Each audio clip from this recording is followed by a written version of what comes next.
Dear students, welcome to Find Your Genius NEET Biology Part 2. Dear students, आज हम बात करने वाले हैं किंगडम मोनेरा में बैक्टीरिया के टाइप्स के बारे में. प्रीवियस लेक्चर में हमने बैक्टीरिया के स्ट्रक्चर्स के बारे में, किस तरह के स्ट्रक्चर होता है, शेप एंड स्ट्रक्चर के बारे में बात की थी. आज हम बात करने वाले हैं बैक्टीरिया के टाइप्स के बारे में. There is a classification of bacteria into two main groups, that is Archaebacteria and Eubacteria. Archaebacteria जो हैं वो एंशिएंट बैक्टीरिया हैं, यानी कि most primitive bacteria in our planet. तो यहाँ पे जो वर्ड है आर्की, आर्की का मतलब ही क्या होता है, ancient. And bacteria you know very well, जो कि प्रोकैरियोट है, they are the ancient bacteria, right. Archaebacteria को हम डिवाइड करते हैं थ्री मेन पार्ट्स पे on the basis of their locations. तो आर्कीबैक्टीरिया जो है डिफरेंट एरियाज, जैसे कि सॉल्टी एरियाज में पाए जाते हैं, तो उन आर्कीबैक्टीरिया को हम कहते हैं हेलोफाइल्स. यहाँ पे हेलोफाइल्स का मीनिंग है, हेलो जो वर्ड है उसका मतलब है सेलाइन या सॉल्ट, एंड फाइल्स का मीनिंग का मतलब है लविंग, यानी कि salt loving bacteria, salt loving bacteria are called as halophiles. Second जो कैटेगरी है वो थर्मोएसिडोफाइल्स की है. थर्मोएसिडोफाइल्स यानी कि ऐसे बैक्टीरिया जो कि हाई टेम्परेचर और एसिडिक एनवायरनमेंट में रहना पसंद करते हैं, उनको हम कहते हैं थर्मोएसिडोफाइल्स. और तीसरा है हमारे मिथेनोजेंस.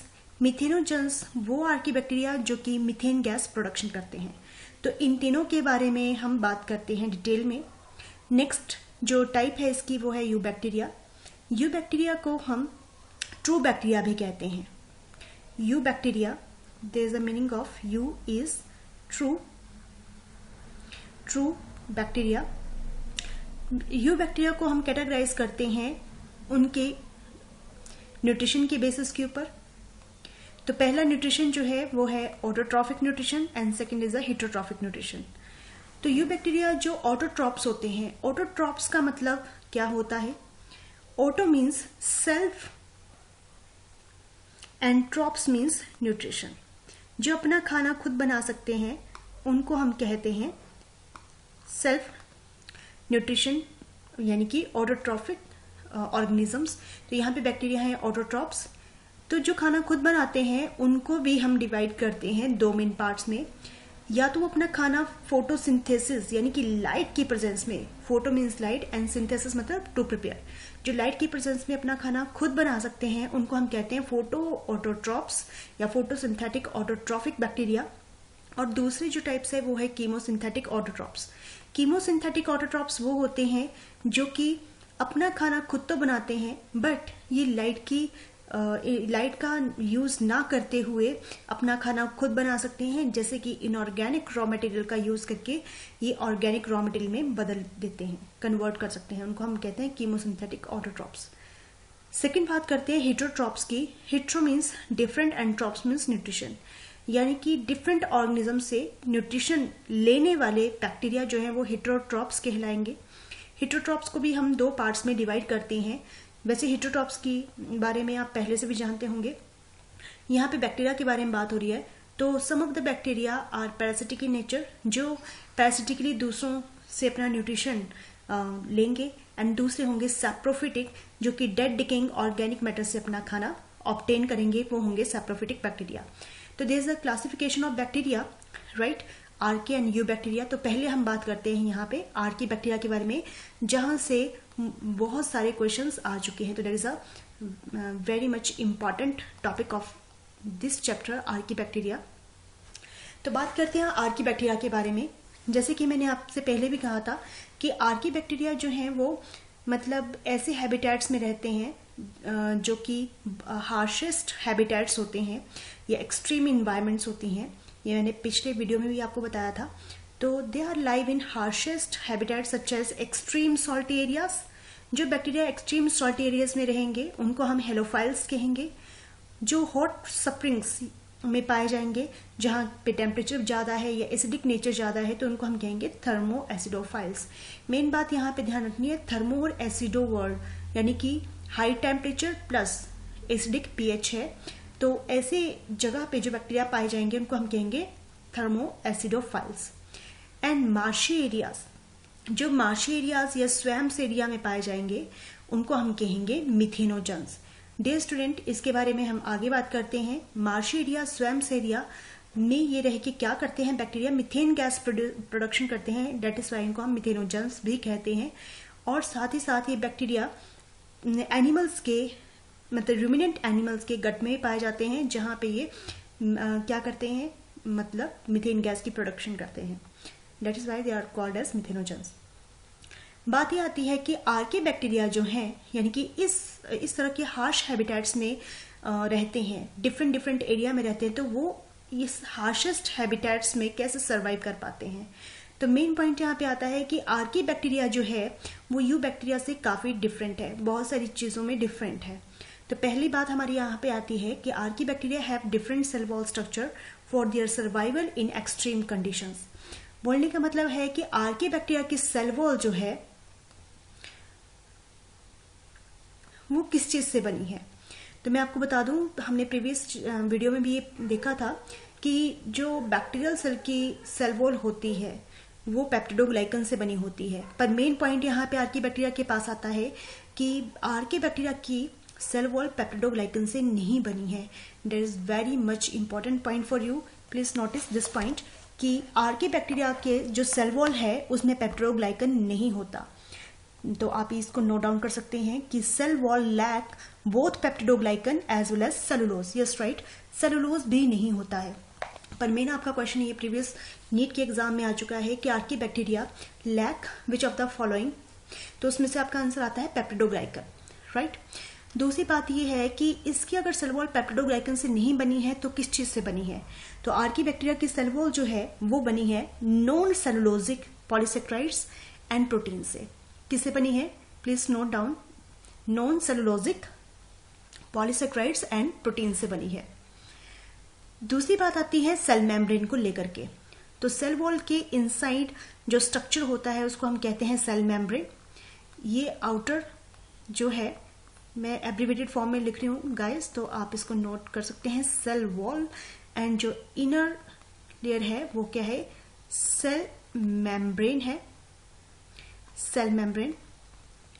सेल मेम्ब्रेन, तो सेल मेम्ब्रेन वैसे हमने इसमें अगर देखा जाए तो नॉर्मल बैक्टीरिया के कंपैरेटिवली इसकी सेल मेम्ब्रेन जो है वो लिपिड और प्रोटीन से नहीं है। यानी कि अगर हम कहें तो इसकी सेल मेम्ब्रेन जो है एक लिपिड की सिंगल लेयर से बनी है जिसके साथ ब्रांच्ड फैटी एसिड की चेन जुड़ी होती है।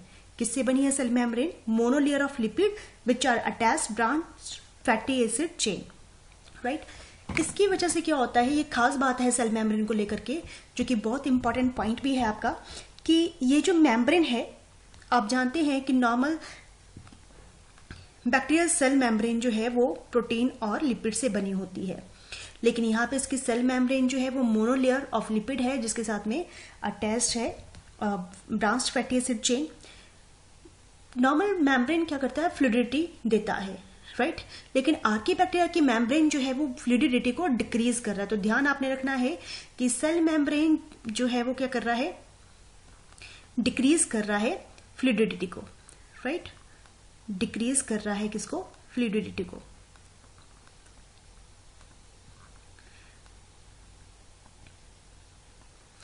और टॉलरेंस पावर को ये क्या कर रहा है, इंक्रीज कर रहा है, right. Decrease fluidity and increase tolerance to high temperature and pH. That is why ये मैंने डिक्रीज लिखा है, सॉरी गाइस, अगर ढंग से आप यहाँ पे आप इसको नहीं देख पा रहे हैं तो काइंडली आप जो मैं बोल रही हूँ उसको नोट डाउन कर सकते हैं आप। तो decrease fluidity and increase tolerance to high temperature and pH, right. तो ये बहुत इंपॉर्टेंट पॉइंट आपके लिए रहता है। तो सेल वॉल जो है वो किससे बनी है, non cellulosic polysaccharide and protein से। एंड सेल मेम्ब्रेन जो है वो monolayer of lipid which are attached to fatty acid chain, right, which decrease fluidity and increase tolerance to high temperature. That is why Archie bacteria जो है वो harsh conditions में survive करवाते हैं। आगे हम बात करते हैं आर्की बैक्टीरिया के टाइप्स के बारे में, जिसमें सबसे पहले हम बात करेंगे मिथेनोजेंस की, राइट। तो यहाँ पे हमारे पास नेक्स्ट पॉइंट है मिथेनोजेंस का। मिथेनोजेंस मैंने कहा जो मिथेन गैस प्रोडक्शन करते हैं, इनको हम बायोगैस प्लांट्स में भी मतलब यूज करते हैं, ये आप जानते हैं ऑलरेडी। तो हम जानते हैं methanogens are present in the gut of ruminant animals. तो ध्यान रखना है आपने कि ये रूमिनेंट एनिमल्स के गट में भी पाए जाते हैं। दे produce methane biogas from the Dang of these animals. तो ये क्या करते हैं कि जो एनिमल्स का डंग होता है उसमें ये पाए जाते हैं, राइट, क्योंकि गट के थ्रू ये डंग में जो है प्रेजेंस इनकी देखी जा सकती है। तो वहां पे ये क्या करते हैं, मीथेन गैस प्रोड्यूस करते हैं। तो चलो उनके बारे में और भी बात करते हैं। यहाँ पे आप यहाँ पे एक पिक्चर देख रहे हो जिसमें ये क्या है, स्वैम्स एरिया है, ठीक है। तो यहाँ पे आर्की बैक्टीरिया की जो टाइप है मिथेनोजेंस, वो आपको देखने को मिल सकती है। मिथेनोजेंस की प्रेजेंस का हमें पता कैसे चलता है, क्योंकि मिथेनोजेंस जहाँ पे भी प्रेजेंट होते हैं वहां पे ये रोटन एग लाइक स्मेल देते हैं। कैसे स्मेल देते हैं, रोटन एग लाइक स्मेल देते हैं, राइट। तो इनका काम क्या होता है, they convert carbon dioxide into methane gas, right. पर इनकी प्रेजेंस जहां पे होती है ये वहीं पे ग्रो कर पाते हैं जहां पे कंडीशन क्या हो, एनारोबिक हो। मीन्स एनारोबिक का मतलब ये होता है कि organism which are survive without oxygen, यानी कि ऑक्सीजन इनके लिए क्या होती है, पॉइजन होती है। तो दे रिक्वायर एनारोबिक कंडीशन। तो ध्यान रखना है आपने कि जो मिथेनोजेंस होते हैं डियर स्टूडेंट, वो क्या है, ऑब्लिगेट एनारोब्स हैं। क्या है, ऑब्लिगेट एनारोब्स हैं। अगर ये आप नोट डाउन कर लीजिए, बहुत इंपॉर्टेंट पॉइंट है आपके लिए कि मिथेनोजेंस आपके लिए क्या है, ऑब्लिगेट एनारोब्स हैं। जबकि बाकी जो आर्की बैक्टीरिया की टाइप्स जिनके बारे में बात कर रही थी, ऑब्लिगेट एनारोब्स। ऑब्लिगेट एनारोब्स का मतलब ये होता है जो बिल्कुल ट्रू एनारोब्स हैं, यानी कि ट्रू एनारोबिक कंडीशन में सर्वाइव करते हैं, जहां ऑक्सीजन बिल्कुल भी प्रेजेंट नहीं होगी, उसी कंडीशन में ही सर्वाइव कर पाते हैं। लेकिन जो बाकी के आर्की बैक्टीरिया हैं, थर्मोएसिडोफाइल्स हैं या फिर हेलोफाइल्स हैं, वो हैं फैकल्टेटिव एनारोब्स। तो ये जो पॉइंट है आप नोट कर लीजिए कि thermoacidophiles and halophiles they are the facultative anaerobes, right, and methanogens are obligate anaerobe. Next हम बात करते हैं यहीं पे मिथेनोजेंस के बारे में। तो these are archae bacteria which are anaerobes, और मैंने आपको बता दिया these are obligate anaerobes. They make methane natural gas as a waste product. They are found in swamps, sediments, sewage and in buried landfills, right. In the future they could be used to produce methane as a byproduct of a sewage treatment or landfill operation. ये हम जानते हैं कि हम जब sewage treatment करते हैं तो उसमें भी हम मिथेनोजेंस के बारे में पढ़ते हैं और उनका यूज करते हैं वहां पे, क्योंकि ये क्या करते हैं, जो वेस्ट प्रोडक्ट होगा उससे क्या कर लेंगे, ये मीथेन गैस की प्रोडक्शन कर लेंगे, राइट। उस मीथेन गैस को हम यूज करेंगे एज ए फ्यूल। तो पहला पॉइंट आता है methanogens, main point is they produce methane, they live where there is no oxygen, they are found in intestine of many mammals and found in swamps, causes the rotten egg smell, right. तो ये है methanogens. Next हम बात करते हैं next archae bacteria, thermoacidophiles. Thermoacidophiles जो कि मैंने आपको कहा, यानी कि हाई टेम्परेचर, तो इसके लिए थर्मो वर्ड यूज हो रहा है, एसिडिक पीएच इसलिए एसिड वर्ड यूज हो रहा है, एंड फाइल्स मीन्स लविंग। ऐसे बैक्टीरिया जो high temperature, acidic environment, loving होते हैं, उनको हम कहते हैं थर्मोएसिडोफाइल्स। तो ये कहा जाता है कि थर्मोएसिडोफिल जो हैं ये काफ़ी हाई टेम्परेचर जहाँ होता है approximately 80 degree Celsius and pH approximately 2 pH, इतने हाई टेम्परेचर और एसिडिक इन्वायरमेंट में मिल जाते हैं। तो these are the archae bacteria from hot springs, यानी कि ऐसे बैक्टीरिया आपको जो है हॉट वाटर स्प्रिंग्स में मिलेंगे या जहाँ पे हाई टेम्परेचर है वहाँ पे आपको मिल जाएंगे। And some can grow above the boiling temperature of water, yes right. They are anaerobes. ये मैंने आपको बता दिया कि थर्मोएसिडोफाइल्स जो है वो एनारोब्स हैं, लेकिन they are the facultative anaerobes, right. They performing anaerobic respiration but they are the facultative anaerobes. तो मेन पॉइंट आता है they live in extreme hot and acidic waters. They are often found in hot springs. For example जैसे Yellowstone national park है, वहां पे भी आपको थर्मोएसिडोफाइल्स देखने को मिल सकते हैं।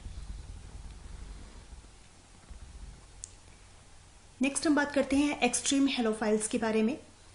तो हेलोफाइल्स, ये मैंने आपको पहले ही बताया, hello means salt and files means loving, यानी कि सॉल्ट लविंग बैक्टीरिया। ऐसे बैक्टीरिया जो सॉल्ट लविंग होते हैं वो ऐसी जगह पाए जाते हैं जहां पे सी वाटर से 10 टाइम्स ज्यादा वाटर क्या हो, खारा हो, सेलाइन हो, वहां पे ये पाए जा सकते हैं। They are found in places like as Dead Sea, right. तो डेड सी आपको पता ही है, मतलब बहुत ज़्यादा हाई सॉल्टी इन्वायरमेंट वाला वाटर है, वहाँ पे बहुत ज़्यादा सेलाइन नेचर है वाटर की, तो वहाँ पे आपको डेड सी भी मिल सकता है। तो यहाँ पे एक डायग्राम है, that is salt loving bacteria यहाँ पे पाए जा सकते हैं, Great Salt Lake and then other example is Dead Sea, right. तो यहाँ पे पिक्चर में आप देख रहे हो कि यहाँ पे सॉल्ट एरिया है जहाँ पे आपको आर्की बैक्टीरिया जो कि हेलोफाइल्स है उनकी प्रेजेंस आपको मिल सकती है, राइट। बैक्टीरिया माइक्रोस्कोपिक होते हैं dear student, you know very well. यहाँ पे बात आती है कि जो हेलोफाइल्स है उनकी एक खास बात है कि उनकी सेल मेम्ब्रेन में एक पिगमेंट पाया जाता है जिसका नाम है बैक्टीरियोरोडोप्सिन। ये बैक्टीरियोरोडोप्सिन, ये जो पिगमेंट है, यानी कि इस बैक्टीरिया हेलोफाइल्स के पास इंस्टेड ऑफ क्लोरोफिल इसके पास रोडोप्सिन पिगमेंट होता है। ये रोडोप्सिन जो पिगमेंट है वो ह्यूमन के रोडोप्सिन से काफी सिमिलैरिटी रखता है, लेकिन बैक्टीरिया इसलिए लगाया गया है क्योंकि बैक्टीरिया में ये पिगमेंट पाया जा रहा है। ये क्या करता है, ये बैक्टीरिया जो है वो फोटोसिंथेसाइज करता है, सॉल्टी इन्वायरमेंट में पाया जाता है and they are photosynthetic autotroph है। लेकिन इसका कलर जो है इसी पिगमेंट की वजह से क्या आता है, पर्पल आता है, क्योंकि ये सनलाइट की सारी जो लाइट है उनको ये यूज कर लेगा except purple light, that is why that making the cells appear purple. तो यहाँ पे भी आपको ध्यान रखना है कि बैक्टीरियोरोडोप्सिन पिगमेंट किस में पाया जाता है, हेलोफाइल्स की सेल मेम्ब्रेन में पाया जाता है। That is important point for you dear student. यहाँ पे हमारे पास कुछ एमसीक्यू हैं जो आर्की बैक्टीरिया से रिलेटेड है। तो first question is archaebacterial cell lack, option A peptidoglycan, option B DNA, option C ribosomes and option D branch chain lipids. तो गाइस आप इसका आंसर करिए। आई होप सो आपका आंसर बन चुका होगा। हमने भी पढ़ा आर्कीबैक्टीरिया के सेल के पास इनमें से क्या नहीं होता। देखो डियर स्टूडेंट, डीएनए तो होगा ही होगा क्योंकि हमने बात सेल वॉल और सेल मेम्ब्रेन को लेके करी है। उसके पास जेनेटिक मटेरियल तो डीएनए होता है, राइबोसोम्स भी 70s टाइप के ही होंगे, ब्रांच चेन लिपिड्स, राइट, ये भी पाया जाता है। क्या नहीं होगा, क्या लैक करेगा, वो है पेप्टिडोग्लाइकन। तो हमारा आंसर यहाँ पे बनता है पेप्टिडोग्लाइकन। नेक्स्ट हमारे पास क्वेश्चन है यहाँ पे, which of the following is not a characteristic of prokaryote. Dear student, ये कुछ क्वेश्चंस आपके नीट एग्जाम में भी आ चुके हैं, तो इसलिए आपको वैसे भी इन सब के बारे में मैं बता चुकी हूँ अपने लेक्चर में, तो आई होप सो आप इसका आंसर जल्दी कर लेंगे। विच of the following is not a character of prokaryote. पहली चीज़ तो ये आता है कि जब आप एग्जाम देते हैं तो उस समय कुछ चीज़ें इतनी जल्दी पड़ जाते हैं कि क्वेश्चन में लिखी हुई चीज़ जो मेन पॉइंट होता है उसको भूल जाते हैं। तो मेन पॉइंट यहाँ पे क्या है, मेंशन नॉट। तो कई बच्चे जो हैं वो यानी कि जो चीज़ पूछी जा रही है उसके ऊपर ध्यान ना देके अपनी मर्जी से आंसर कई बार गलती से कर देते हैं। तो अगर पूछा जा रहा है आपसे यहाँ पे नोट, तो कौन सा प्रोकैरियोट का करैक्टर नहीं है। फर्स्ट है lack of well organized nucleus, second है presence of 70s ribosomes, third है presence of endoplasmic reticulum and presence of plasma membrane. I hope so आपका आंसर बन चुका होगा। ये तो आप वीडियो पॉज करके भी आंसर बना सकते हैं। तो डियर स्टूडेंट, इसमें अगर हम बात करते हैं तो पहला जो ऑप्शन है A option, lack of well organized nucleus. हम जानते हैं आर्की बैक्टीरिया के पास जो है या यू बैक्टीरिया के पास जो है या वैसे भी हम बैक्टीरिया के बारे में बात करते हैं तो उसमें न्यूक्लियस जो है वो वेल ऑर्गेनाइज नहीं होता, क्योंकि न्यूक्लियर मेम्ब्रेन नहीं है, उसका जेनेटिक मटेरियल ओपन है। तो ये तो करैक्टर में आता है। दूसरा है प्रेजेंस ऑफ 70s राइबोसोम्स। तो बैक्टीरियल सेल के पास type of ribosome 70s type के होते हैं। थर्ड है प्रेजेंस ऑफ एंडोप्लाज्मिक रेटिकुलम। तो मैंने आपको पहले बताया था कि बैक्टीरिया के पास कोई भी ऑर्गेनेली नहीं है एक्सेप्ट राइबोसोम्स, तो हमने एंडोप्लाज्मिक रेटिकुलम के बारे में कोई बात नहीं करी है। एंड डी ऑप्शन है प्रेजेंस ऑफ प्लाज्मा मेम्ब्रेन। तो वो तो होती ही है, सेल मेम्ब्रेन, प्लाज्मा मेम्ब्रेन वो प्रेजेंट होती है। तो हमारा आंसर यहाँ पे क्या बनता है, which of the following is not a character of prokaryote? The answer is C. Next question, which of the following are likely to be present in deep sea water? तो ये चीज तो हमारा मेन रहता है, क्योंकि ये क्वेश्चन भी है मतलब आपको अगर पूछा जा रहा है तो आप बहुत आसानी से इसको कर सकते हैं। देखो डीप सी वाटर में अगर हम बात करते हैं तो ऐसे बैक्टीरिया जो एक्सट्रीम इन्वायरमेंट में पाए जाते हैं वो डीप सी वाटर में पाए जा सकते हैं। यहाँ पे ऑप्शन हमारे पास ब्लू ग्रीन एल्गी है, सैप्रोफिटिक बैक्टीरिया है। देखो ब्लू ग्रीन एल्गी जो है वो वाटर सरफेस के ऊपर आपको मिलती है। दूसरा है सैप्रोफिटिक बैक्टीरिया। तो सैप्रोफिटिक बैक्टीरिया जो है वो डेड डिकेइंग ऑर्गेनिक मैटर के ऊपर मिलेंगे।